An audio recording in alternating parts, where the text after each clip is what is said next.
Here comes the front, and my head is screaming. Yo, man, yo, man.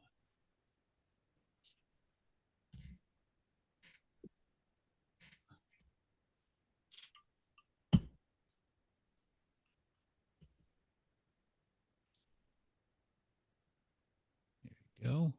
Boom. And we just streaming. We don't need this anymore. And we just streaming.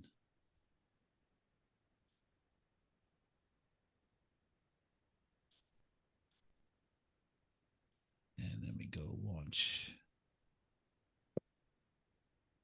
Which one? That one? No. Fuck. Did I launch the wrong one? I can tell right off the bat if I launched the wrong BDJ.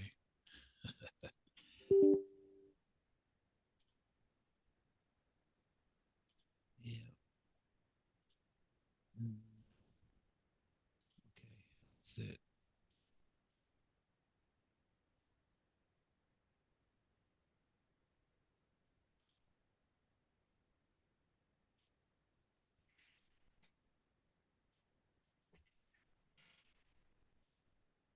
Okay. Check one, check two. Master down a little bit. How about this? Down a little bit, like volume. Two, check. Can I get you? One, can you get me? We're doing a little check. 856, everybody. Hey, we're here.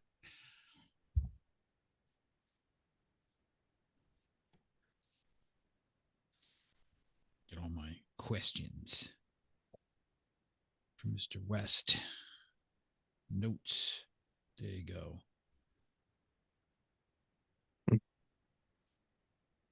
We're here and we're clear. We're here. Yes.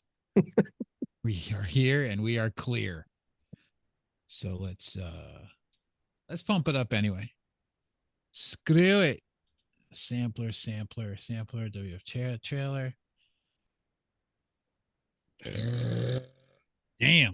That's been going on all friggin' day. It's going to be a pretty good show, I have to say. Like my lights in the back.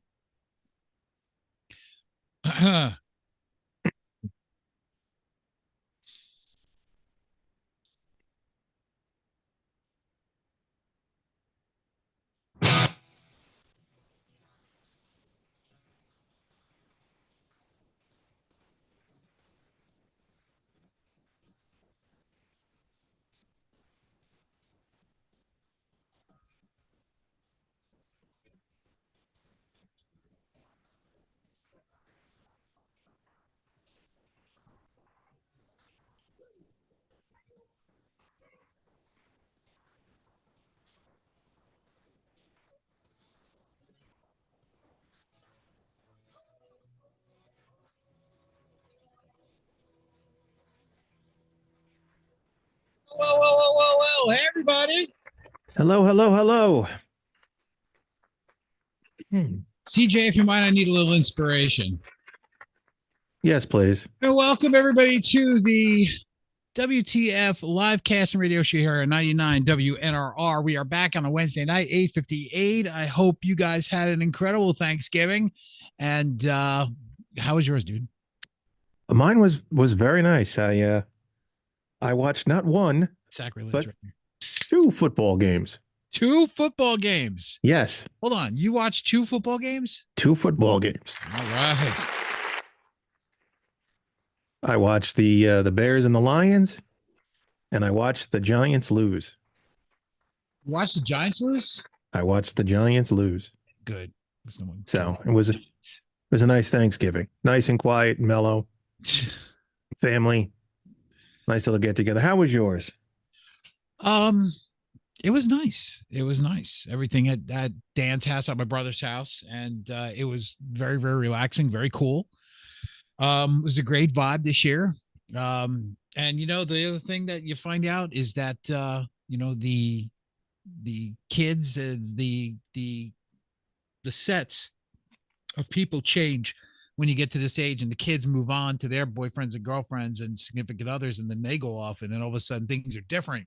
And it was more evident when I found myself and only myself alone for a little bit, and then Miss Effects in there. We and next thing you know, it's my son and his girlfriend. It was just the four of us. And actually, it was, we even kind of broke tradition. We usually decorate the tree on Thanksgiving Eve with some alcoholic beverages, and that didn't happen for the first time in eons. So that was kind of the wake up call that things are about to change big time. It's when you do the flip, and Yes. now you do things that are completely different, including taking a trip to South Carolina next week, which I don't know why Miss Effect said there wouldn't be a show. We will have a show next week, but I don't know. She's taking off all the time. It's like who? Wait, hold on. You work for a radio company. What are you taking all this time off? This isn't your real job where you recruit all this time off. You gotta do a show. So I don't know where she thinks she's getting off, just saying, "Oh, I'm going to take next Wednesday off." You just took last Wednesday off. What kind of bullshit is this? I know. Can't say shit in front of the KIDS. Rock and Anyway, roll never calls out sick. yeah, yes, exactly. Rock and roll never calls out sick. Speaking of rock and roll, got a very, very cool thing happening tonight. We're going to be talking to Tony West from the band Blacklist Union, and he's going to join us at the bottom of the hour. So I'm actually really, really stoked about this. Of course, as an interviewer, I've done my research. But we're just going to hang out and just talk music. A few cool questions to ask. Of course, he was born and bred a local boy. That's right, straight up New York City. Oh. But I have to tell you, it mustered up. All right. Yeah, I know it was a good state. Yes, I agree. Shut up. The Up until, like, it's a good thing I'm sitting down right now. Horrible friggin' couple of days. Just horrible friggin' couple of days, dude. It's like awake, couldn't get to sleep, taking meds. Matter of fact, there you go. How are we getting through the show today, Michael? Yeah, right this way. Oh, it's a creamy freaking pint. And tastes so much better because it's in a WTF. What's the format mug where Yeah, which tastes actually sold a couple over the Black Friday holiday. Sold 5. It's very good. That's not bad. It's getting around. Plus, Yes, and Danny got his. Dan and Quig got theirs. So, of course, Tony will receive one too for being a guest on the show, and have him back. He could put his whatever he likes to put in his coffee right now. I know it's a Guinness, which is sacrilege. I know.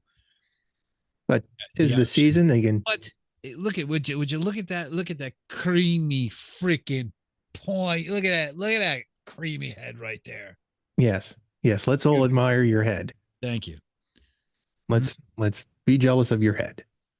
Yeah. So it's been finally starting to come out of it a little bit, but yeah, it's been a shit couple of days. So like I said, the top 20 is out, and tomorrow the new fan vote will begin. So a lot of great bands that have been in the top 20. A lot of good stuff. You should check all those bands out. Next week we're gonna have Dark Remedy. We're gonna be talking to them, and we're just gonna keep on doing this. Every week we're gonna have top LPL bands in the on the program, and get to talk about, so what's going on. Let's catch up, or just you want to go straight to the news? Is there any news to report? Yes, I just discovered this one. Okay, hold on.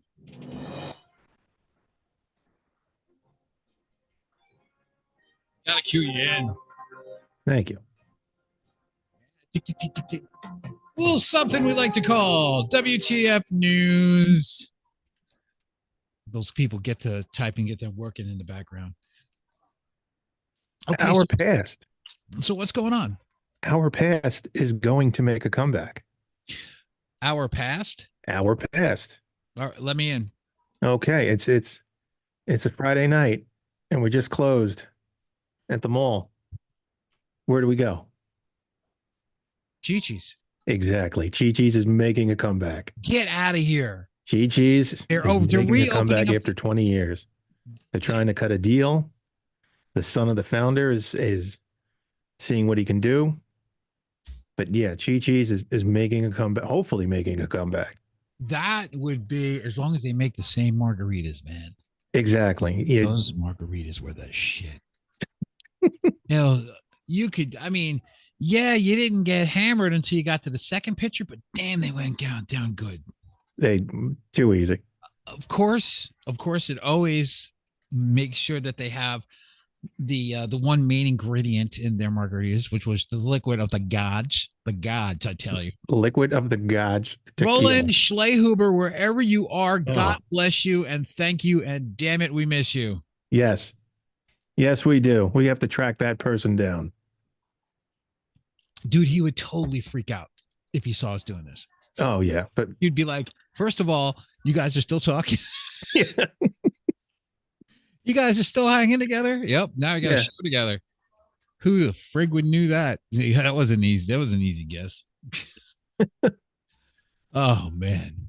But yes, Chi-Chi's. I got excited now. In over in my neck of the woods, for all the Jersey folk that grew up in Union, there was a place called the Ground Round that it had an ambiance and it had a food and Yeah. you had peanut shells on the floor and they would show cartoons and it was the place to go. A little rustic, but that's where you went. Shut down. They tried opening one up by me, except they took a pre-existing restaurant and just said, okay, we're going to call it the Ground Round and serve food. And it didn't last. I mean, there was nothing special about it. There was nothing different about it. It had carpet first and foremost. So hopefully Mhm. the Chi-Chi's people will get it right and just, kind of, Wonder if they'll still have the same design as they did, because it's kind of the Tex-Mex thing is actually kind of in. So as far as that look goes, so I wonder if they'll actually do the classic look, because the classic look was actually really well yeah, done. if you're going to do it, just you got to make sure there's more to it. Yes, the menu and the food makes a difference, but also it's the ambiance. Yeah, It's when you look walk in, you're like, okay, the this ground is the round, Chi-Chi's I the remember. peanut shells on the floor. If you didn't walk and crack all over the place, you weren't in the ground round. Exactly. It was just, So and underneath that, all the butter and grease that was on the carpet underneath. I mean, it was just a symphony, if you will, of sound right, and smells. If you could smell a symphony, um, exactly. We drove past, we're like, holy, it's a ground rail. We pulled in, we ate there once, and it was just like, okay. It was nice. Nice. Not that's thrilling, thrilling. but nice. Yeah, I do, but So I please, actually that would be awesome. best of luck to Chi-Chi's. Please make a comeback. You know who we're gonna have to find, and then actually besides Roland, who else we're gonna have to find and bring her out? Is she still around? She's breathing. Who? Mary. Oh, let's do the math on that one. Uh We have to do the math on that. Well, first of all, we have to, when Mike and I first met, we worked in the Woodbridge Mall. We were mall rats working in the music store. And we met some really, really cool people. It it is when you see it on Facebook, because mm-hmm. it's there all the time, the music store was sort of like the heartbeat. And What's her name? she worked at the shirt store. No. I'm not talking about those two. Oh, Yeah, I'm not talking about. Well, Lisa was yours. I remember her, I don't. and There was the shirt Adrian, store. and Adrian was mine. She was the Argentinian looking girl. Yes. So, so Adrian and Lisa, the other one because she was more redhead. Okay. Yeah, I remember that. But the people we worked with and we met with, and they all liked music and appreciated music, and we all sat around. Again, it was the movie High Fidelity, where we just sat around and talked music and then go to Gigi's Girls, and well, yeah, girls do music. But I'm gonna find mascaronets too, wherever she is. well, let's say, well, Marion, I forgot. I don't think I ever knew her last name. No, Marion. I never knew her last name, Yeah, no one ever did. It was but just Marion. Amy Oh, that Amy. Mascarenhas. That Amy. Okay. Yeah, Mascarenhas. Because Cap is still around. Yeah, Cap is still around. Hillary. I am. Hillary. Now I was friends with her for a little while on social, and then she blasted out of town. No, she's up there all the time and all that, No kidding. and yeah, when I first friended her, I only have a handful of pictures when we worked there, but sent that out. But that'd be nice to try to track down people who worked Oh, to dude, put out that an would be APB. If everybody who that ever worked in that Tape World and Record Clown, that would Tape be World awesome. and record, Record Clown. that would and the best thing about working there at that time, no cell phone. Oh, who is that? Who is that pencil neck geek that was the manager at the top at on Record Clown Oh, when I went up there? Yeah, I mean, he had the geeky thin neck and the like the red hair. It kind of was like squared off, kind of tight. up in Record Town, I don't know. Yeah, I forgot his friggin' name. I remember the district He was manager, a the dweeb. DM. There was somebody who needed to get punched. It was him. I think I did punch him. No, when we worked Tape World, I didn't know who was up in Record Town anymore. Oh, when I went up to when I went up to Record Clown, Yeah. I forgot his damn name. I forgot. He was like Yes, the manager of. we were that cool. We worked in a mall in the music store Yes, we were that cool in the '80s. in the 80s. You were in the know. If something came out, you had the pulse, my friend. They came to you at the record store going, "Did it come out yet?" No, it didn't, but I've got a promotional copy on Oh yeah. disc. The bragging, Oh, the people, boasting, the bragging. how did we begin this braggadocious thing about all the music that we own and all this other crap? It started when we worked there. Yeah, It started when we worked at a stupid record store, two stupid record stores. Well, one was a tape store. You have to be specific. One was yes, strictly cassettes. and They CDs. they started bringing CDs, but it was strictly cassettes. Hence the word Tape World. Right. But the records were in Record Clown, which were getting phased out, and CDs were coming in, so there weren't many records. But there was walls and walls of tape. But still, the best collection was still in Tape World. They have the basic shit in Record Clown. I mean, it was a lot of the basic shit, but we ordered deep we ordered deep cuts. We ordered deep we ordered hey, you gonna buy that one? Yeah. I think we spent 25 to 30% of our paychecks on new shit that came in. Well, maybe a little less. Maybe tad 31%? Maybe a little less. Maybe a little less. When you work together with everybody and we're all on the same page. But again, the beauty of it was, or depending how you look at it, it was a group of people. Yeah. That talked music and bragged. So we were only out to impress each other because no one else really gave a shit. Someone would come in and be like, "Do you have this?" And I'd be like, "Yeah, I got it." And they were like, "So do you have it in the store?" It's like, "No, yeah, but I got it." Because I don't give a shit. Do you have it in the store? CJ, give me some of that, but give me a metal chick today. I'm feeling kind of metal.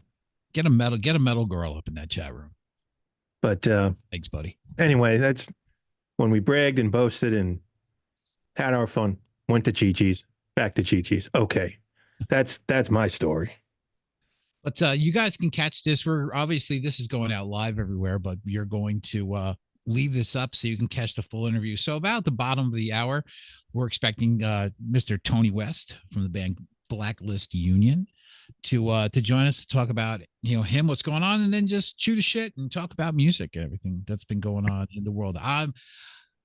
We see a whole bunch of stuff going on. There's added dates. Well, that's a metal chick, but a little bit more of that metal chick maybe there, dude. Doral counts. Yes, she does count. Naked Doral counts even more, dude. Anyway, I'm gonna get in trouble. It is rock and roll after all. Now The you lost your thought.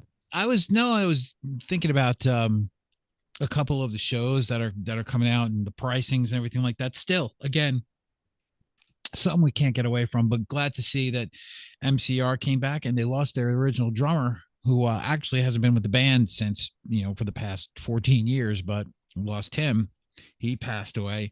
Had a lot of issues. Unfortunately, had a lot of issues and had to overcome it. But he wrote, he knew something was going on because he wrote a letter say goodbye.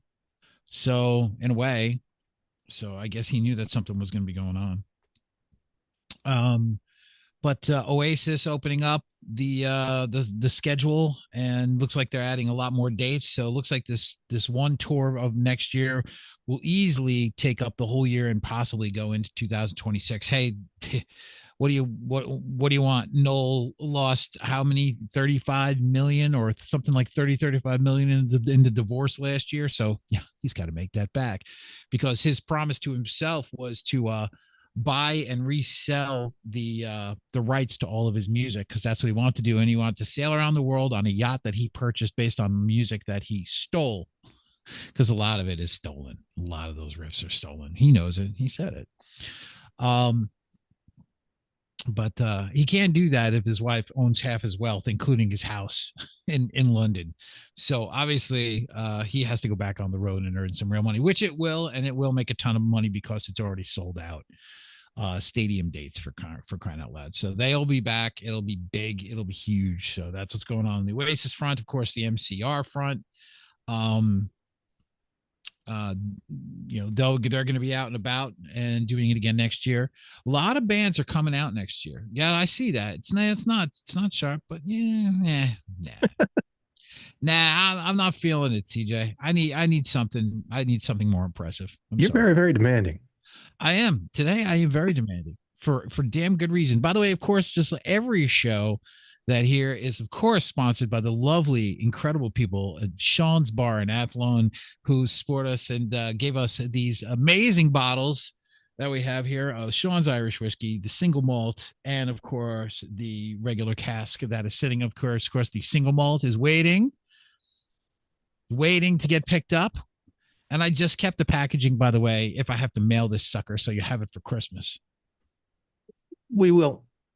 We'll see what we can do. We'll see what happens. Well, the time is dwindling, and my ass will be in South Carolina next week. Yes, leaving on Thursday night about 5:00, clocking out, getting out of Dodge, and heading on down to see the grandson. Can I say that? The grandson. Thank you very much, CJ. Appreciate it. There you go. Yes, the grandson. Not so crazy about the boxers, though, but yeah. Yes, the grandson. So I can show him our chat room. Yes. Now, Jade, I want you to pay attention to our chat room. I could see Tori's face right there. Dad! Hey, it's supported by your godfather. Yes. He supports the chat room. Of course. Most definitely. So I want to thank Timmy and everybody. There you go. I want to thank Timmy and everybody, Luke and the whole gang down at Sean's Bar in Athlone. Still looking to see you guys in July next year. So it's only been a couple months. It's only been about 5 weeks. Miss you guys. Hope to see you there soon. Yeah, the single malt's incredible. And although I'll be taking a break and won't be imbibing, probably not until Christmas, I have to take it easy. So we'll see what happens. So we'll definitely open up the single malt. We'll definitely share a shot for the holiday, but that'll be the one shot that I have until Christmas Eve. Looking forward to it. Yeah, that single malt. Just call him a name. As a matter of fact, what I'll do is I don't want you to crack that. I'll actually bring the bottle of what I got left over. I'll bring it with me. Okay. Or we'll do it here, or whatever we're going to do. Beats my father standing in line for the Country Bears at Disney World. We trying to grab the Espa in front of us. That's true. That's very, very, very true. What else did we read? There was a couple other things going on. Oh, Alex Van Halen is making his rounds, man. He's on all of a sudden it was just like I didn't want to talk to anybody. Now he's talking to everybody selling the book. He put the book Wow. out. Yeah. First it was a couple of things. Now he's everywhere. Now he's just telling saying It's that time. he still he communicates with Eddie. Hey, to each their own. He I mean, communicates with the Eddie. only I'm like, he did say something that was really sad. He said that every time I don't play the music because every time that I do put on a song, or if by chance I turn the radio, yes, the radio, and I do hear a song, he'll openly start bawling. yeah. That's Yeah, that was his brother and his bandmate. And I mean, Alex is a very interesting individual he because is, isn't he? he hasn't played with anybody else. He's just He hasn't. I don't know. I don't really follow him, but I think the saddest part is he put out a book, and that's good. You put your book out, you tour. No one has heard from you for quite a long time. yeah, You laid low, you laid silent, you grieve, you mourn, you move on, and so forth. But now all these stories are popping up. And whether it's fact or fiction, it's like something about what story? bands that don't get along. They just take every little grain that they can find under a microscope and be like, okay, this one doesn't like Alex's book, or Alex's book says it. This doesn't count. And Yeah. this one read the book, and it's all. I'm not naming names, but it's all the same people. Oh, I get you. I You know get. what I mean? It's like, oh, he said this about that one, Yeah, yeah, and yeah. this one's not reading, and then it's something like that.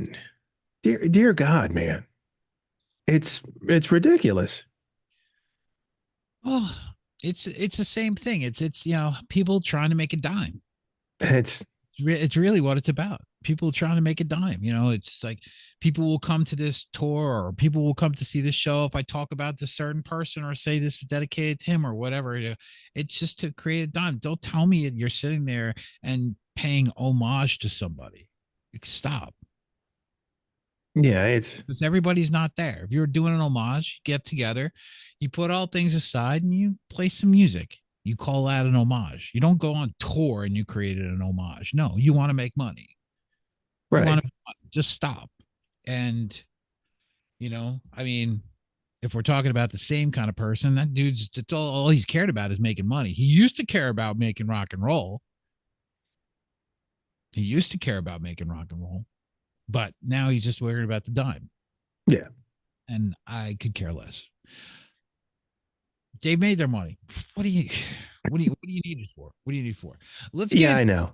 Yeah, let's get into a track right now, and we'll come back. Probably on maybe on the flip side of this, we'll have Tony in. He does have the Zoom information. Hopefully, he's all queued up and ready to go. But I'm going to play the latest track that is sitting now. Where is it sitting? Because I have to go. It is right now sitting at the number 6 position with a bullet. This is Blacklist Union on the top 20, the LPL, the Launchpad Live top 20. Going to give you a dose right now of, hey, Mr. Superstar here on 99 WNRR. It's the WTF show with Joe and Mike. Kick it. Top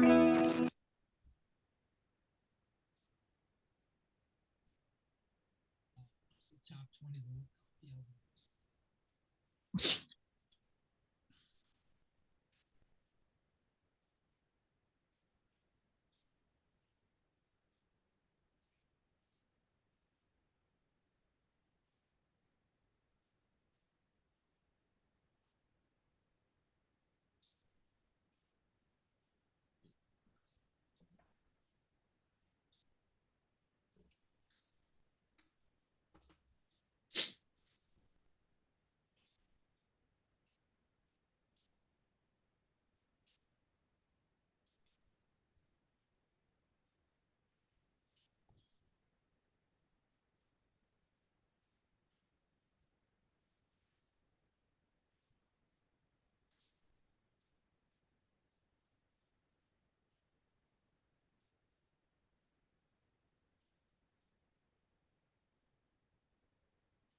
Blacklist Union, the number 6 track on the LPL right there. That is Hey Mr. Superstar. Great, great, great track. This band has got an awesome discography. Lot of great tracks. We've actually had a couple recently in the top 20. I'm going to go back a few. Horns and Halos is a track you guys got to check out. Their first album was released in 2006. This band has almost been around for 20 years. And doing it their way. The first album was called After the Morning. They have a bunch of stuff. Dancing with the Angels is a track that I know as well. Let me see, what is another one that I've heard that was on the countdown as well. Horns and Halos, absolutely. And let me see, because there was another one that we had not too long ago, because I'm a subscriber of the Bandits as well. So yes, I am subscribed. Yes, we are. Did many times. And let me see. There's Was it another. from one of their earlier albums? Yeah, nah, it was recent. Just trying to get the title of it. Oh, Letters from a Psych Ward. That's it. And another one, Keys to the Kingdom, is a really, really great track as well. I like that one. They got some great, great tracks. So hopefully he'll be plugged in. I'm going to check the emails right now and see if he had any problem. So, yeah, King's Keys to the Kingdom. That one was a good. That's a good track. I like that one. Great track. Let me see here. Go to the 99 WNRR. Here we go. 99 WNRR. Also, I hate when people use my computer. Very interesting taste when it comes to cover songs. Yeah, there's a couple of them. Mm-hmm. People are people. Mm-hmm. So, matter of fact, I think Tony's in here, so we get a chance to ask him. That's very, very cool. So if you guys are on the YouTube live and here over 99 WNRR and LIVECAST over the Zoom, because we like to do things there. We got a Zoom user. I can expect that this is Tony.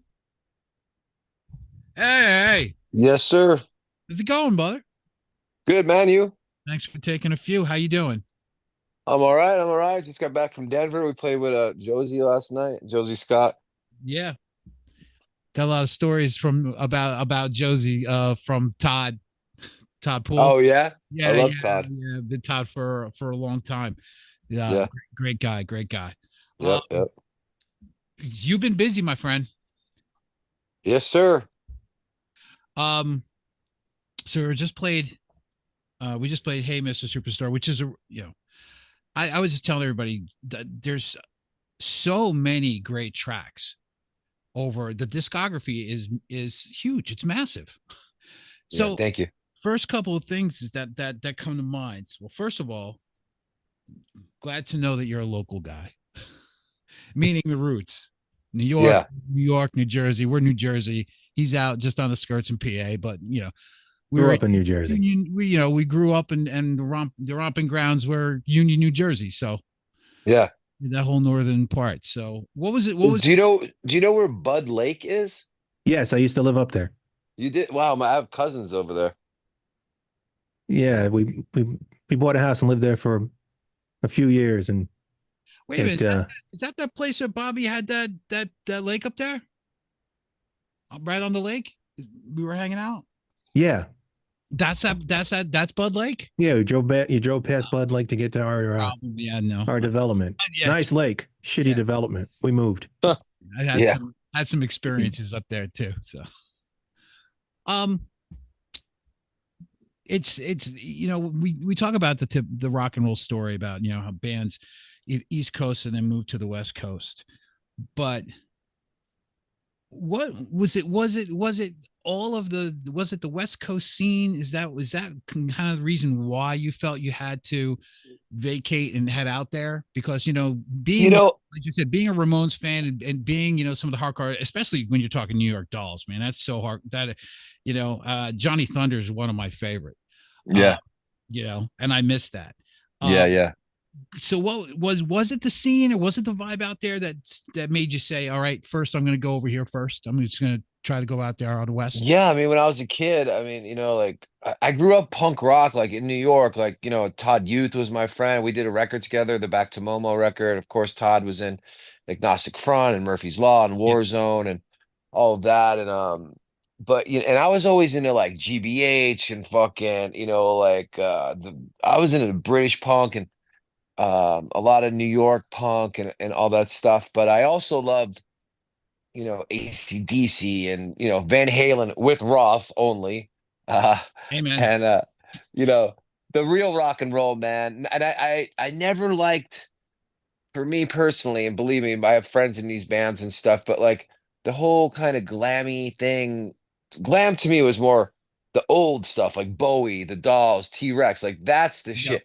And Yeah. then rock kind of became like rap is now, where it's like just sucks. You know what I mean? So I always say thank God for Seattle, because Seattle was a huge influence on me. But yeah, man, I grew up in a very abusive environment, and I wanted to get the fuck out of there. And LA was happening back then, and it was fun. It was a town of like rock and roll and strippers, and there was camaraderie, there was community, everyone looked out for each other and stuff, and True.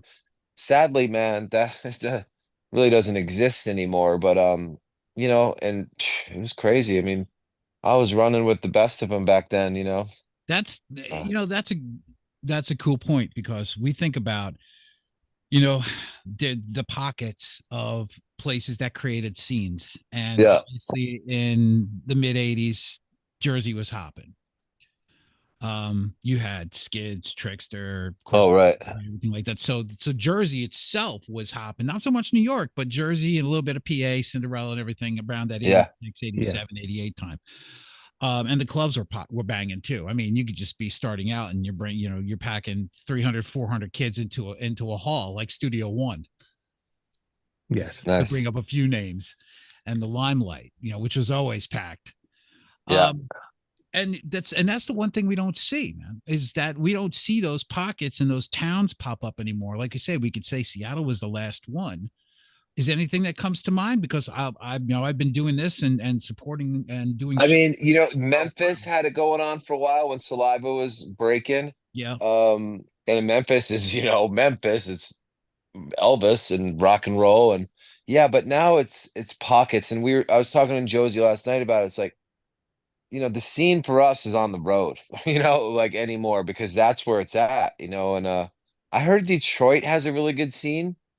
Um, it's super cheap there, first of all. So, that's why places like LA and New York, it used to be cheap, not yeah, so much anymore, but that's where the artists move. And then when the artists move there, then the money comes because they want to be cool, and then the artists are driven out and all that. I mean, I don't know, dude. I always say the world has gone batshit crazy. In case you haven't noticed, it's like it doesn't remotely resemble what I grew up in. You know what I mean? So I have to kind of account to go with the flow. I mean, yeah.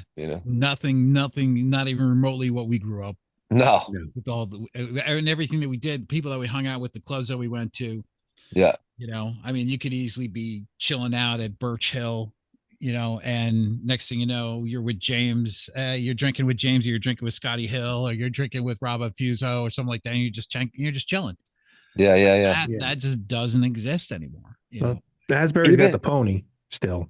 Yeah, the pony. But that's a wow, that's still around. Holy shit. yeah, Yeah, pony. they Pony. got an outdoor stage as Yeah, well. they do well. Actually, Yeah, they're strong. But also the funny thing is that the surrounding support bars, the Wonder Bar, still going strong out there and does great. That's kind of like Pony Junior, and they're yeah. doing Yeah. well.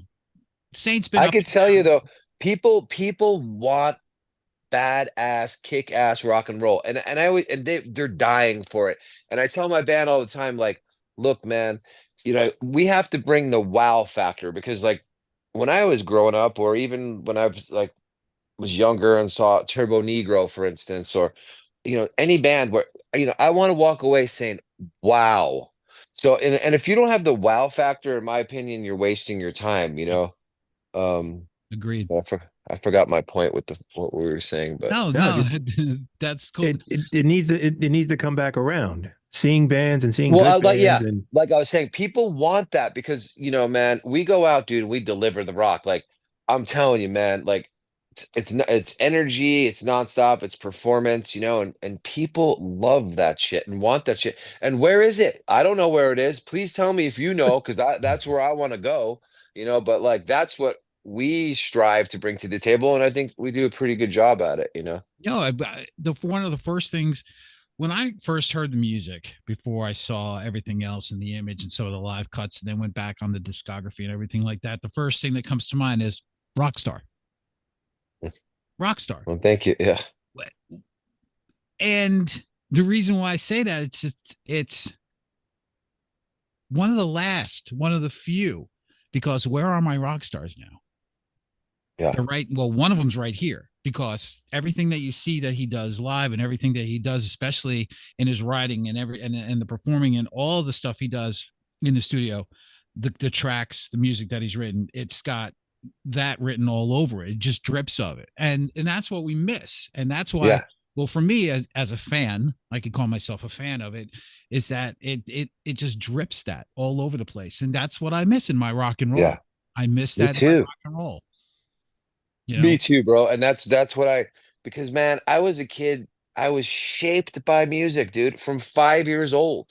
So you can't tell me that, I mean, believe me, I love some of the OG rap guys and stuff, but where music is now, where mostly it's, rap and and the lyrics and the content of it, it's so shitty. It's like the dope, the guns, like womanizing, whatever the hell. It's so negative. And I was a kid that was deeply impacted by like, Jello Biafra. Like he taught me so much about, government and stuff. So kids, get very, very influenced by that sort of thing. And I don't like the message, and a lot of that stuff. Even at least with like Public Enemy, like they had a message, man, oh yeah, like NWA, like they were like forefathers. They were real, you know what I mean? Like, I don't know. they It's were like they were street, yeah, absolutely street. street. So people will say to us sometimes, "What kind of music do you play?" And I say street rock. Absolutely, Yeah.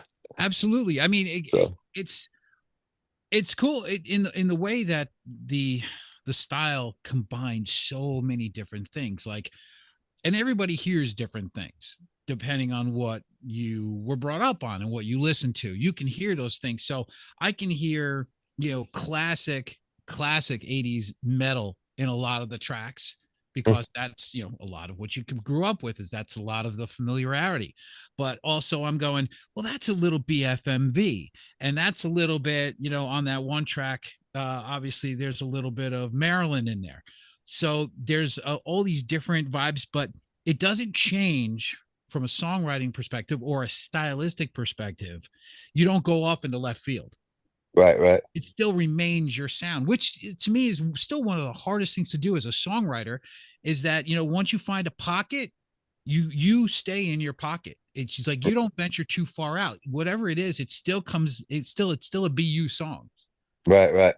And that's what I found. What was really cool about a lot of the tracks is that, whether it be something from, and we talk about this, we haven't touched upon this, but I will, something from 2006, and then all the way to now, and there's still that there's a lineage that goes on with all these tracks, Yeah. that it's Thank you. not too far. But I will talk about that, because I want to talk about personally as a growth as a songwriter.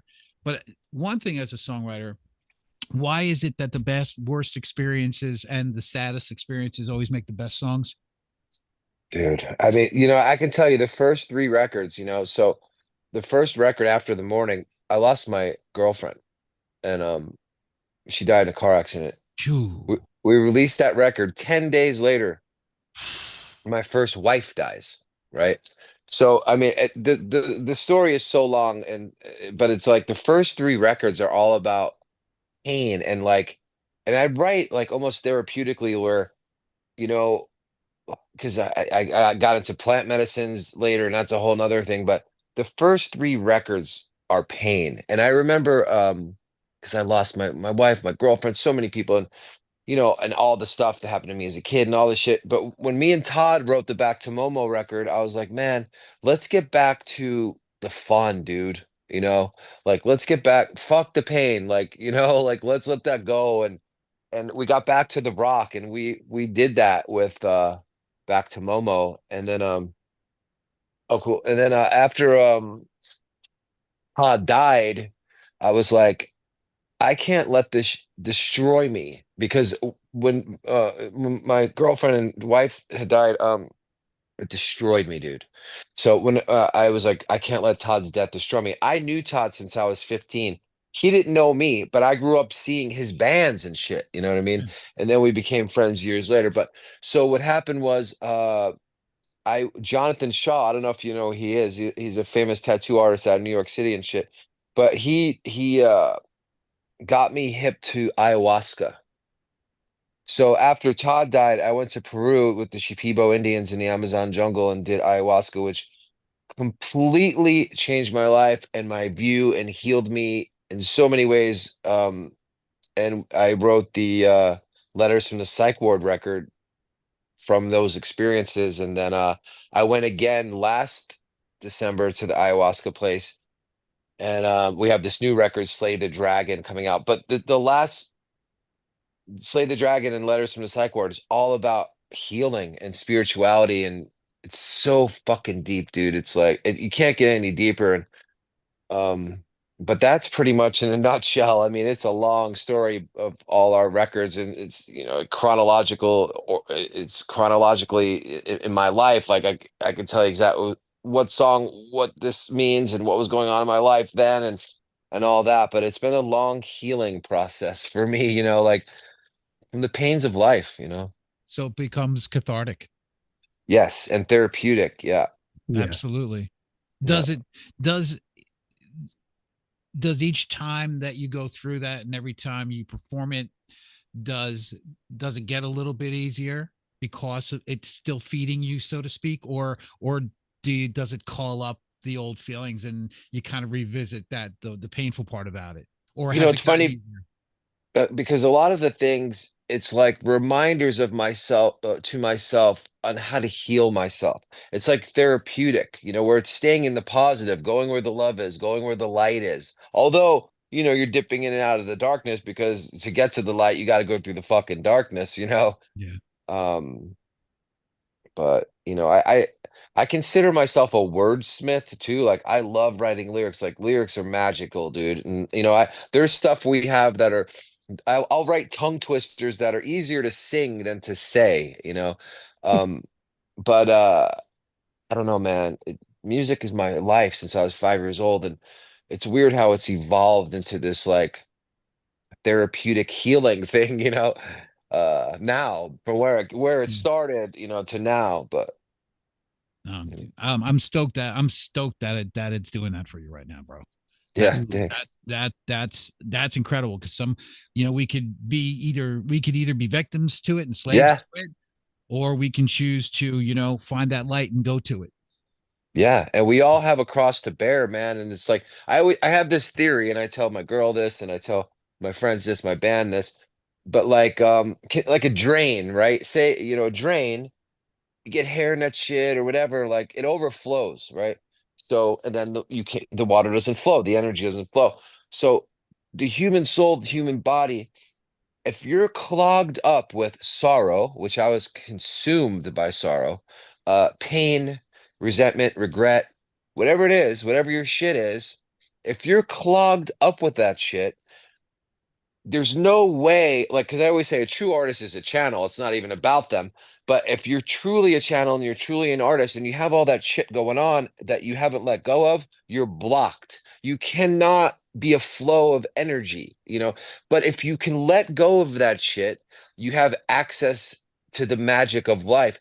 But it's not easy letting go of that shit. And it's got to be, dude, I do it on a daily basis, momentary basis, you know, like all the time. Like, you know, I always say I got to zen out. Like we have this song, Meet Me on Zen Street off the Momo record. And because I'm so street, but I have to stay zen in order to survive in this world. Like, so meet me on Zen Street. You know, of course, that's easier said than done. It's practice, just like yoga or music or anything else, you know, but I like You that know. song. That one I like. Mimi What's that? That's a good track. That's a Oh, good track. thanks. Yeah. That's a good track. Joe, you got a music question? Well, no, I mean I was listening to everything you said and it was good. And hearing everything. I grew up, first record I bought was Destroyer, and I was a fan, and I like collecting music. I got introduced to all sorts of other things and so forth. So my tastes are very, very eclectic. And the one track that I noticed from the Letters album was you did a cover. Well, you did two covers, Yeah. and one of them blew me away because you did a Devo cover, Yeah. Gates of Steel, which I Yeah. thought was pretty cool. So that came about He's a because, Devo fan, just so you oh, know. are you? Yeah, Yeah. he's a Devo fan. So, I mean, dude, I know a lot of people, but so DH Peligro from the Dead Kennedys was my good friend, and me and DH and Xander from the Circle Jerks went into the studio for fun with Paul Rossler, kind of infamous producer out in LA, punk rock guy, and we just recorded Gates of Steel and Golden Years, and then DH died, Mm. and he was like Todd, he was like my everyday guy, like, so I was like, Xander, I go, is it okay with you if I put this on my new Blacklist Union record? Cause he's like, of course, so we put those on there. I mean, they're great, but DH was a special guy, man. I loved him. So that's the Yeah. story of those. And it's just interesting because when everybody hears Devo, they hear Whip It and Right. and the hats and Yeah. so forth. And what a lot of people don't realize is the albums before Freedom of Choice, Right. where they were more of a punk, Right. and then they started releasing more of their earlier tracks where they were hardcore punk. Yeah. And then once the keyboards took over and the synthesizers and the hats and then the music videos and everything, no one really cared for them anymore, and they don't really kind of get the respect that they kind of deserve because a lot of their music was very, very good. But Right. that particular track, not a lot of people know about it. It almost has like a cult following Nice. That's because a it's fun one to sing too. And I tell you, we usually been closing with that one lately, and people just love it. it's a great song. Yeah. Yeah. And not a lot of people like will know it's a cover. They'll just be like, "Oh, that's a really good song." And Right. Right. you're Yeah. like, "Yeah, yeah, it's a great song. Thank you." That's a great thing too. Is just when they don't realize that it's a cover and Right. they think that it's yours and stuff like that. But also, I mean, the way we talk about how bands, I think it was really, really cool that when bands do choose, especially in pretty eclectic songs to cover, you make it your own anyway. Yeah. Well, Play that's Yeah. as we say, play it like you wrote it. Right. You know? Don't just karaoke it. Don't just put it out to get your Yeah, name out that's the there. worst thing you could do with a cover, as far as I'm Ah, concerned. It's just like, I yeah, don't like when try people to do that. mimic it. Yeah, no, don't do that. right. Right. You got to make it your own for sure. Exactly. Yeah.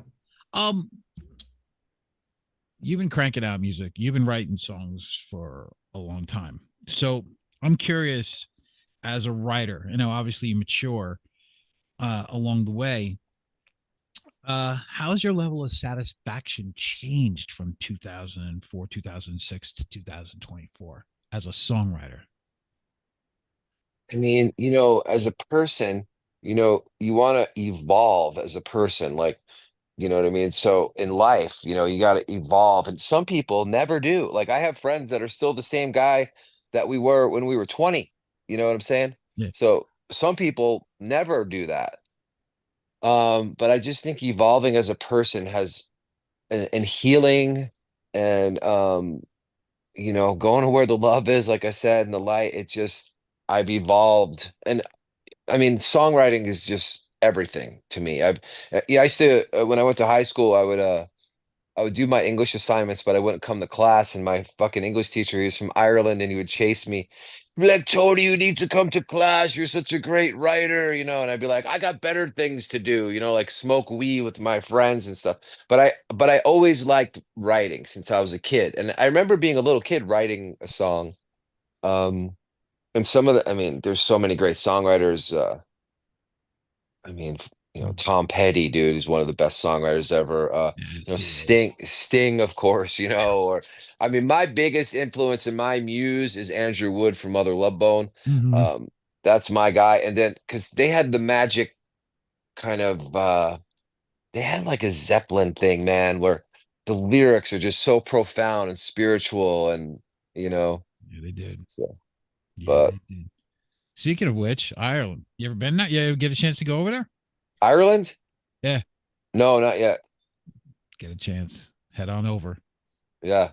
Head on over. Just got I back from a do. second trip over there. You gotta go. It's awesome. What part did you go to? First trip we went Dublin, then we Yeah. went all the way out to the West Coast and then up to Belfast and down. And the one I Oh just wow. got back from 5 weeks ago, I went from Dublin, went south and then out to Doolin on the West Coast and then back to Dublin. So Nice. heading back out there actually in July for a wedding. So I'll be three Oh, trips in nice. about 2 years. So Yeah. yeah, you got if you get the chance, brother, you gotta head out there. It's incredible. It's just a different way of life. It Right. really is. And people are just they're incredible. They're awesome. They're nice people everywhere. Yeah. Right. And it gives you, like you said, when you went on and took your trip to breathe, kind of again, the same thing happened to me over there. It was you experience something on a soul level where you weren't you anymore. You was almost out of body. And Yeah. you didn't through everything, especially out on the West Coast where there's really nothing. When you're out there and it really is, when you're thousands of miles away from home and being able to address anything on a dime, that's all you got. You got you, and that's it. And that's when you kind of meet the mirror, so to speak. Yeah. So yeah, so That's exactly so with the ayahuasca, it's the same thing because you're forced to face your own shit. And let me tell you, man, I have friends, and some of them were the most famous rock stars in the world, had everything I've always wanted, and they were too afraid to face their shit or whatever, not afraid, what didn't want to face their shit. It killed them, dude. So if you do not face your shit, I believe eventually that will kill you. You know what I mean? it will. So yeah. I agree with you, man. So facing yourself, it's like, what do I have? Oh, there's this new song we have called "Can You Heal Me" on the new record, and it goes, another day goes by with some stranger in the mirror, acting like a dick won't make yours any bigger. It's kind of like, And you know, true. you got to get over yourself, face your shit. And that's what I do and what I've done. And I'm not fucking Gandhi, but I do try, hard to, Are you a stu- stay are you a to studio rat when you get in there? studio rat. Are you a studio rat when you get in there? Oh, Or are you I'm just fuck. like record? Or I, are you just done? Like I'm out of here. Song's oh, done. Time to dude, move I on. will live in the studio. I love it. And, we go to, Vibing, like, we'll do vibing. the vocals in like the village out here or East West, like the real shit. Because I was just talking to our producer the other day. It's like, because people do records in their house, people will win Grammys by doing records in their house. But I like the environment, I like the environment of everyone's creative. There's real stuff, there's history, I just love that environment. So, you know, uh, I love the studio, man. I wish I could be there all the time. I have to say, being in there plenty of times myself, there's that moment. I want to know how you deal with it. There's that moment when you're starting to build, the house, starting to put the layers on the cake, so to speak, Yeah. and it just takes one bad slight off on the mix, or your rhythm section's not balanced out, or you're not bumping correctly, and then all of a sudden it starts to get muddy, Comes to and oh, then yeah, it starts to get a little bit muddy, or you're not getting the vibe. What are some of the things that you do when something's not coming together during the process of building that layer on the cake? so I'll weed out that process in the writing process. Like, for instance, there's songs I'm like, this song's not working. But so by the time it comes to do the actual vocals and be in the studio, like I'm prepared. I know exactly what I'm doing. We know what we're doing. So, I mean, the songs are there, but sometimes you lay down an idea and you're like, yeah, I gotta go redo that. You know what I mean? Or Yeah, that was a some, lot better when I was writing it before. What happened? yeah, Right? Like you sometimes, hear but something, that you're like, happens. yes, that's it. And all of a sudden you get down the road and developing the song, you're like, wow, that didn't It's not sounding like I thought it would. But also another thing is having a producer and outside people and contributing and collaborating. I love collaborating Yeah. because if you're working with another person, it just comes out twice as good, I think. So outside ears is always a good thing if you're stuck in a rut. Um, I mean, that's the reason why we get people to mix the different people to mix the record than the ones that recorded it, for instance. They're an outside ear, so they have a new approach, they have fresh ears. So that's why I kind of like to work with people in that situation. And that's the one thing a studio can provide. Whereas if you're doing this out of your home, you're home, Yeah. and It's true. It's a good point, Joe. yeah, you're sitting at home, and it's like, okay, I know that wall. I'm in a rut. I'm stuck. This sounds really good, and there's nobody to bounce it off to. When you're in Right. recording, there's nobody else in the room. There's no one hanging out. I was never in a band, but I can only imagine, like, in the studio, there's more people there. Not necessarily the band. There's people who work with the band, people who work in the studio, people, Right. and you can kind of get a vibe off of them, see how they react, and Right. also, again, well, like you just said, the output, the Mhm. outside input. Yeah. Maybe That's they're very onto important. something, maybe they're not. Yeah. But and it's a shame that more people are doing it because, again, I would much rather work in a studio and hang out in a studio with the whole environment and with the whole vibe. Yeah. Yeah. You would seem to get a lot more out of it. You would seem to be able to do so It's much an more. experience. It's about, for me, the experience of that, all that. It's so important. And that's what I dreamed of as a little boy. Because since I was 5 years old, all I ever wanted to do was be a singer since I was 5 years old, you know? So And you're doing it now, so Yeah. yeah. What's it? We see the classic way, and we've experienced the classic way of being in the studio, and Yeah. and the way it's recording, as opposed to how it's done now. Have we lost? Now, I can't hear that in the tracks that are out there, but you can hear it in other people's music. Have we lost, you think, some of that tonality, some of that warmth, and some of that creativity because of the recording process now, where it used to be so open-ended? Back then, you just didn't know, and happy mistakes were happy mistakes, and you dealt Yeah. and you moved on. Right. No, I think because I grew up punk rock. So, like, dude, there's records, Bon Scott, Perry Farrell, like, there's parts where they're singing off key. But I fucking love that. That's real. You know what I mean? Like, Yeah. that's punk rock, dude. Like, it's not supposed to be perfect. Nothing's perfect. No relationship, no fucking situation is perfect, nothing. So when it's like cookie cutter to the board like that, it does take away something for me. Like I always say I'd rather listen to Thunders than like Ingwe because there's more soul to me. Like it resonates more than some dude noodling and stuff. So, Yeah, give me Born to Lose any day. right? Any Yeah. day, man.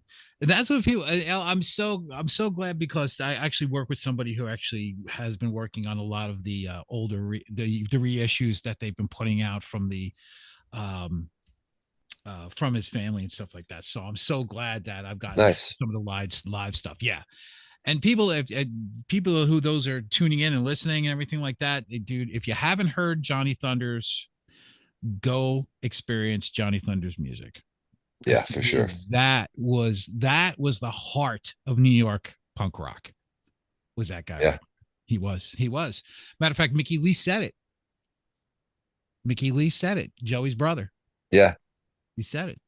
Yep. Um, this is a question that is actually near and dear to me after supporting independent bands on the show for going on 12 years. But talk to, because you do it on a way bigger level than a lot of other acts that I've seen, and you can imagine how many acts I've experienced. Yeah. What are some of the keys and some of the things to the band's longevity? I mean, we obviously know it's the incredible discography, it's the live show, but in this day and age, it needs to be much more. we have the work to do. We have to put in the work. So speak to the band, speak to the longevity. I mean, this is not something 10 years for you. This is something Yeah. almost 20 years or over Well, 20. yeah. No, well, we were just talking about this last night with Josie, and the guy's like, "We're lifers, dude. We're in too deep now to turn back, first of all. But, to keep a longevity of your band, I mean, first of all, you got to look at yourself and be healthy, mentally, emotionally, physically, spiritually, all that stuff comes into play. And how I communicate with my band, for instance, like, like I said, acting like a dick won't make yours any bigger. Like, no one wants to work with some dickhead dude. You know what I mean? So, and so that's very important. Relationships, nurturing relationships, being good to each other and kind and having respect for one another. But then again, and after all that, your craft, like, songwriting, that's the number one thing. And I've never cared about trends and what's happening now or whatever, or oh, I'm gonna change my style because that's hip and shit. We do what we do. We're not, it's like we bring the rock. That's what we do. We're a rock and roll band. And I did a project with Jay Gordon from Orgy, who's been my friend for a long time, and Yeah. we did this one-off record, and it was so good. And I was like, Jay, man, with all due respect, dude, I love you. You're great. You do amazing work. I was like, but this just isn't me, man. My heart's not in it. I know how great it is and how modern it sounds, but for me, I'd feel like I'm not being real, you know? Mhm. So, but so keep like, keep true to yourself, man.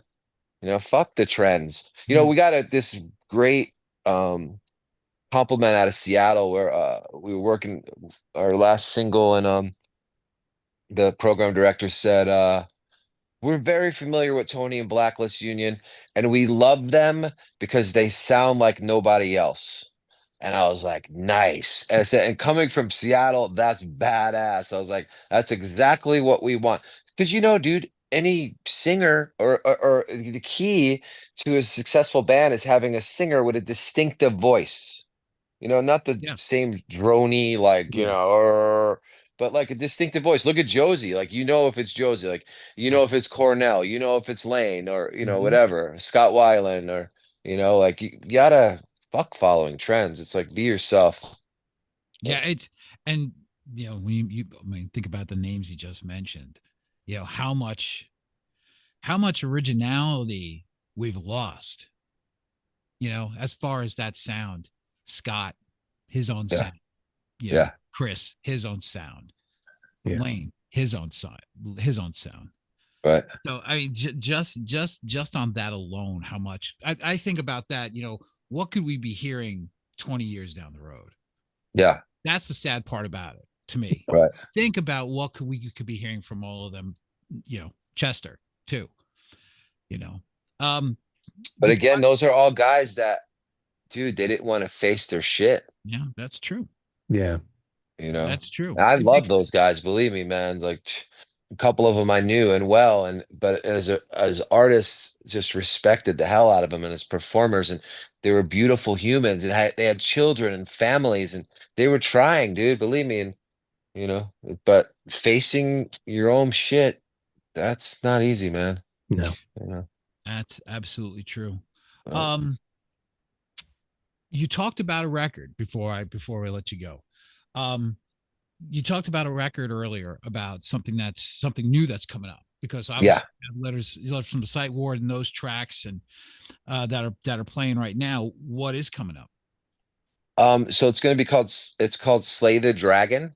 It's gonna be that title comes from when I was in ayahuasca this last time, Peru. The first thing, like I call it spirit, told me it was slay the dragon. I was like, okay. So, but I found out later what that was all about. But so we have 9 songs recorded. We're gonna do a couple more. We're doing a cover. Um, I'm really excited about a few of these songs too, man. Like there's one called Mississippi Moonhound that we do live. Another one called Up in Smoke. You heard Hey Mr. Superstar is our single right now. Love it. That was inspired by Josie. I've known Josie and Saliva since '98, and I'm in a couple of their videos, and I was there for the whole thing. And but Josie lost his son Cody and from COVID a couple years ago, and I knew Cody when he was a little boy, and Let's take it for ice cream and shit. And Josie, when that happened, I mean, of course, it's Josie's son. He was devastated, and I tried to be there for him as much as I could. But so he did a gig in Memphis. It was his first gig back after 10 years. And Josie quit Saliva to save his fucking life, man, because he would have died, dude. And I was there. We were all mad when he quit. We didn't know till later why he quit. But anyway, he did the gig in his hometown in Memphis. I flew out for his first gig in 10 years, and he said on stage, bro, I got knocked off the horse and I had to get up, dust myself off, and get back up on the horse. And I was so inspired because I was like, this man just lost his son. Yeah. It chokes me up. And I was so inspired. And Josie's such a beautiful human. I love that guy. I have mad respect for him. And so in part, that song is about Josie and that whole experience. Yeah. Very cool. Yeah. That that's amazing. I honestly, Yeah. I did not know that story about his son. Yep. And then our first single, Horns and Halos, I wrote with Paul, who's our manager now, but he was the drummer in Saliva. Paul Crosby's Yeah. Yeah. our manager and one of my best friends. Um, I don't know, Joe, you got one more before we get on out of here?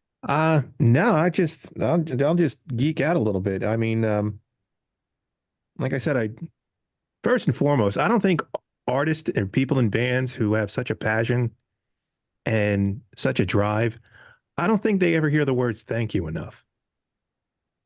I mean, Thank you. listening to your catalog and listen to your songs, simply thank you because I I mean, enjoy them and I thank listen you to so them. much. Thank you. And I don't think I would only assume that I don't think artists hear that enough. They just hear, dude, you're great. And oh, I love this tune. I love that tune and this, that, and the other. Just thank you. Because I appreciate that. the music is real. The music is pure and it's enjoyable and it's good and it's not Yeah. kitschy and Yeah, it's not kitschy. there's there's It is itself.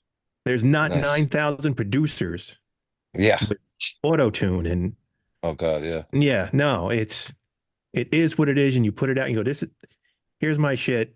You like it, that's great. If you don't like it, well, Yeah. that's great Well, too. Yeah. go to But where the love is. Exactly. yeah, Live it live shows coming up. So we just played last night in Denver with Josie. I just got back home in LA, and then I'm going to the jungle again next Friday for 10 days, and then I come back and we have a gig with Josie New Year's Eve in Memphis, which is gonna be off the hook, man. So So get the hell out to Memphis. I do. that's gonna be a good one, dude. So, Damn it. yeah. I But we know. did a lot of shows. We just got off the road with the Dead Boys. We did some dates with them. Yeah. My friend was like, I don't know your band, Tony. She goes, but my friend Cheetah fucking loves you. Do you know him? And I was like, no. I go, the only Cheetah I know is Cheetah Chrome from the Dead Boys. He's And she goes, that's him. I'm him. like, wait. I'm like, he told you about me? And she goes, yeah. I was like, can I have a badge with that? Because that's fucking cool, man. So we ended up doing some dates with him, and Cheetah was great, and his whole band was great, except for their fill-in drummer, but that's a whole nother story. But I actually got I think I actually do have a CD back here that's actually partially signed.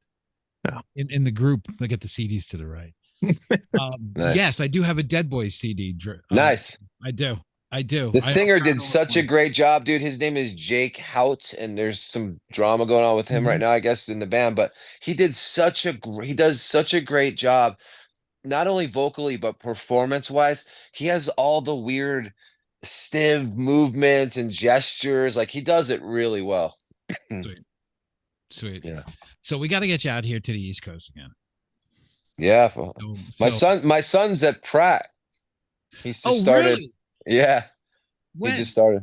No kidding. He's a freshman at Pratt. He just started in September. Yeah. So I've been, That's in awesome. and out That's of there. that as for those who you don't know, and for those of you who graphic designers, as yours truly absolutely know, Pratt's not the easiest school to get into. And it's very prestigious as far as I mean, it's always had a great name as far as being one of the creme de la creme design schools. So that's awesome. Yeah. Congratulations. I remember Yeah. the catalogs when I was ready to sign my papers and where I was going. It was either School of Visual Arts, Pratt, Yeah. yep, Yeah. SVU. He was considering he almost went to the School of Visual Arts, but then he chose Pratt. Yeah. Yeah. So instead of SVU, I went to Trenton State. Oh yeah. Yeah. Yeah. Yeah. Dude, thank you so much for the time. It's been awesome. Like I said, I wish you can get out here so I can catch you.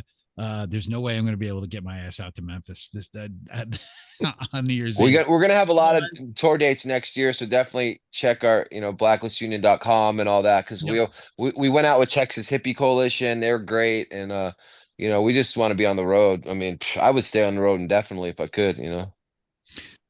That's what they call a lifer, as you said. Yeah, yeah. Absolutely. I'm going to send you an email Yep. right after the show. Be on the lookout for that because I'm going to ask you for your address. I'm just going to send out you some stuff and say thank you for spending some time with us and talking all things Blacklist Union. And Yeah, if you send me your address and shirt sizes, I'll send you some stuff too. dude, thank you. Thank you very much. Just incredible time. Great conversation. And I hope to Yeah. talk to you Yes. soon, brother. All right, man. Thank you so much for having me. Take care of yourself, man. Take Yeah, you as care. well. All right, God take bless. care. Bye. Yeah, Bye you bye. too. Bye.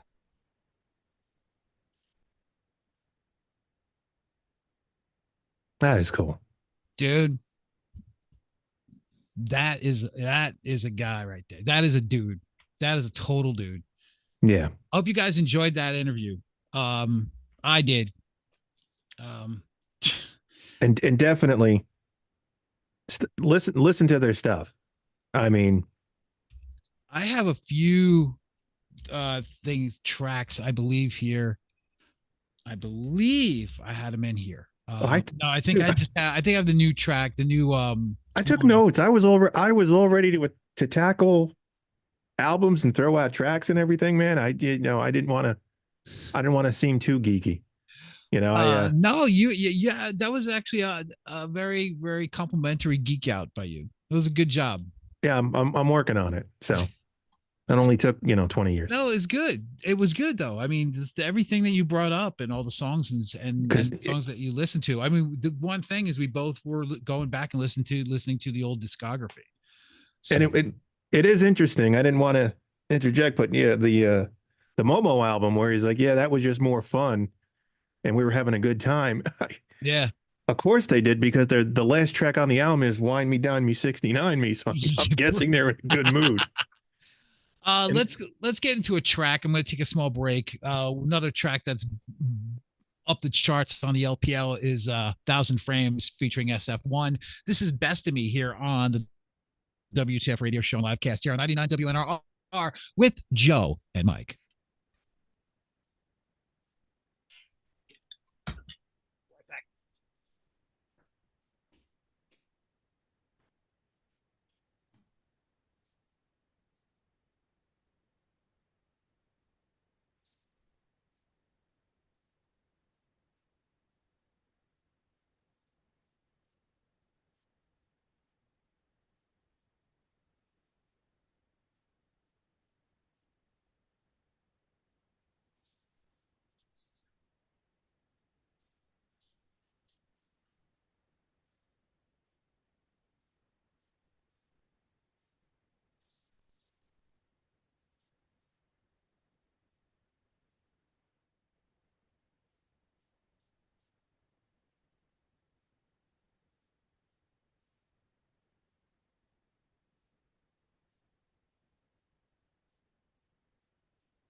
For a great conversation.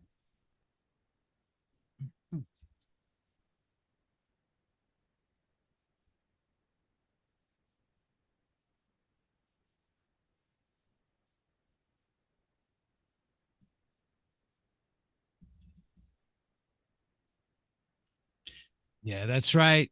A little best of me, 1,000 of frames featuring SF1 here on 99 WNRR of the WTF livecast and radio show here with Joe and Mike. Good to be with you guys here on Wednesday night. As always, I'm getting my I guess the medications kicked in because I seem to be hitting my stride. By the way, how do you like my I didn't show him this. I should have shown him that. That's an actual Joey Ramone sign, an actual street sign from the guy who actually makes them. Thank you, Jackie, who gave that to me a couple years. Wow, about 10 years ago, I think. 2014. Like yesterday. It's 10 years ago she gave that to me. Wow, crazy. Just a great conversation with Tony West. So, yeah, he probably would have liked that too. Darn it. It spells something. I told him I'd send it right quick, so I'm gonna send him the email right now, live over the air. So yes, that's how I roll. Great. I spell conversation. Okay. Say I forgot the N. Conversation. We'll talk.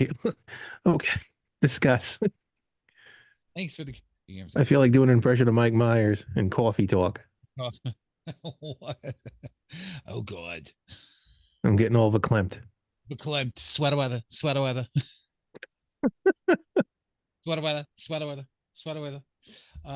While you're typing. Yes, exactly. And looking for the keys. Yes, I am. I'm gonna play Ad Infinitum too, because that's a hot track. So we'll get to that. And who knows? We'll pick it up next week. Dark Remedy here on the program. And ladies and boys and girls, ladies and gentlemen, children of all ages at 1021, we're proud to announce that this is something that we will continue to be doing with the show. We're going to have LPL guests like the aforementioned Mr. West, who was just here. And we're going to be talking about LPL bands, and you guys are going to get to know about some of the best bands you have yet to hear. And I mean, good stuff. I mean, and Joe is a stickler. He is a tough cookie when it comes to new music. I'm going to tell you right now. And yeah. if you like something, he will let you know. If he doesn't like something, he will let you know. And to get that kind of reaction from him as far as an entire discography, the man likes the music. Yeah, it's I'm trying not to be as fanboy. No, I'm trying to be a little bit more open because again, late to the party.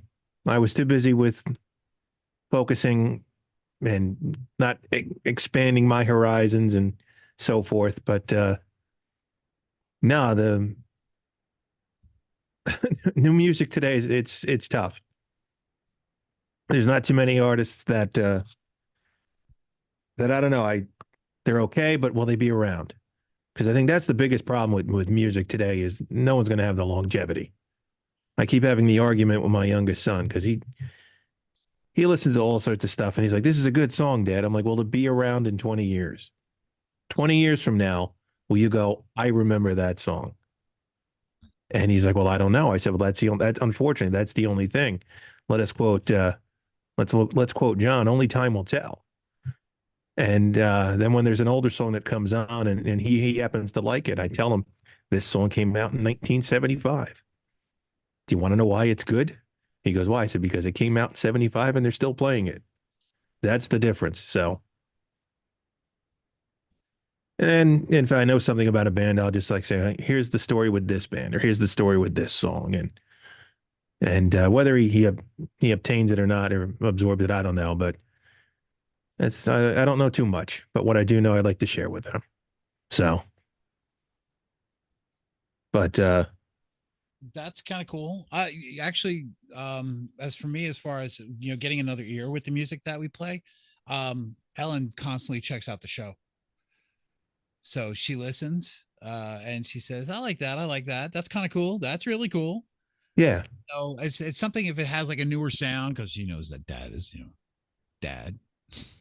Dad has Zeppelin records. Yeah. So with something that has a little bit more of a newer sound, even though I might like it, she'll still chime in. She goes, Dad, that's a good song. I'm like, yeah, I know. She goes, well, it's kind of new. I didn't think you'd like it. I was, Like, I got, I'm just I'll gonna, share this story. I was, the other day having lunch with my son and, a friend of his, and apparently I sat down with, and he introduced me to everybody, and they go, so Ethan says you have a radio thing. I said, yeah, I'm on the radio once a night. I told him about the show and everything. And all of a sudden, this young man just started, do you know this band? Do you know this band? And then he opened up with, did you ever hear of this band called Hex? And I'm like, no. And he goes, well, apparently this song came out 20 years ago when they finally discovered who wrote it. And he told me this whole story. And I remember that story about this mystery song that was finally revealed. That hit the news. I don't think it was newsworthy, but that hit. And the kid's 19, 20. And he goes, yeah, I collect records. I was like, you collect music? He goes, no, I collect records. I was like, oh, this is just getting better. He's like, yeah, I got like Zeppelin 1. I got Dark Side. I was like, my God. And it was an interesting conversation, and it made me feel good that I looked like the cool father because I knew exactly what he was talking about. And B, just the artist and the bands he was bringing up. And I'm like, there you go. Okay. That makes a difference. And then the kid completely floored me because he's a history buff. And I said, you want to look up a band, you should look up Sabaton. He goes, oh, I already know about Sabaton. And I fell off the chair at that point. But it was a very good conversation. It was nice to have lunch with my son and his friends, and it was really good. And that was just that was just gravy, so to speak. But like everything else, it starts in the home. I've always played music for my boys. Growing up, I would drop, put this in, put that in.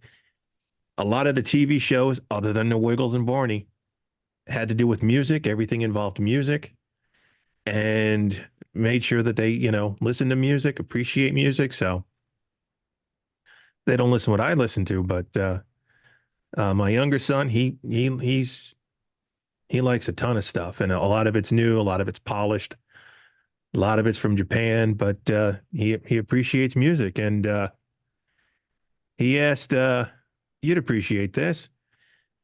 Over Go into a little bit of story here. At his school, they got an excellent music program where if you want to learn to play an instrument, they'll teach you. I'm like, okay, come down, sit down. What song do you want to play? What instrument? Okay, here's the instrument. Here's how you play. And I have video of him with a few teachers and a couple other students playing Sublime. What I got, he's playing the bass. And I mean, it's not John Entwistle, but he played it very well. Now he's asking for Christmas. He wants a bass. He wants to start taking bass lessons. I was like, dude, okay, I like where this is going. And then, and just in the car tonight, he was talking. He goes, yeah, I was starting to write a song, but I don't know if the lyrics are good enough. And I don't know if the song makes sense. And I was like, well, write it all down.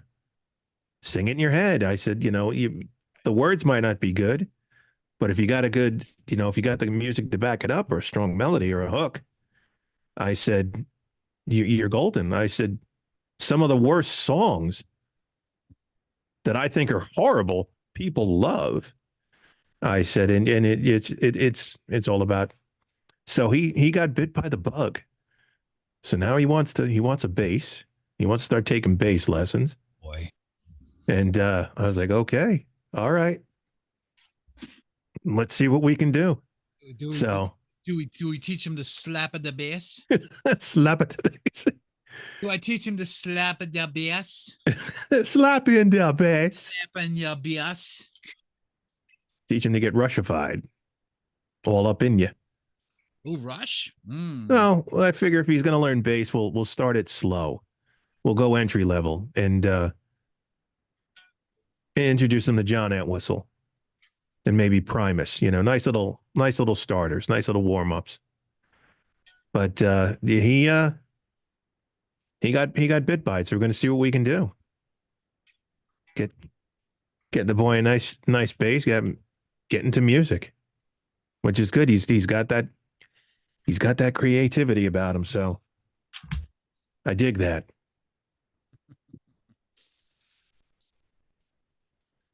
Okay, you're playing bass and no one could hear you because it's not plugged in and it's not an acoustic bass. Well, I got a microphone right here. You still can't hear it. I wonder, can you hear it? So, even though it's not plugged in, you see.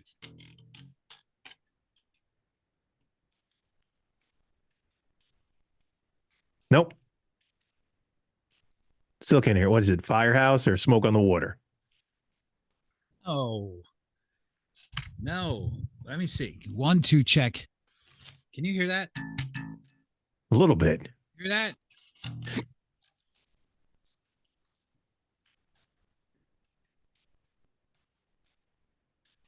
No, still can't hear it. All right, fine. I gotta find a plug it in. Yes. Either I get an acoustic one. Hawkins. Is Stephen Hawkins? Is it? No, it's not Stephen Hawkins. It's what's his name? Hawkins. Oh, that guy who played that instrument that's on that album. Yeah, right. It's a song. It's kind of fast, kind of slow. It's got the word Justin. You have to check out the podcast. Justin Hawkins rides again. Justin Hawkins rides again. The guy from The Darkness. Yes, pretty good. It's a pretty good podcast. I actually enjoy that.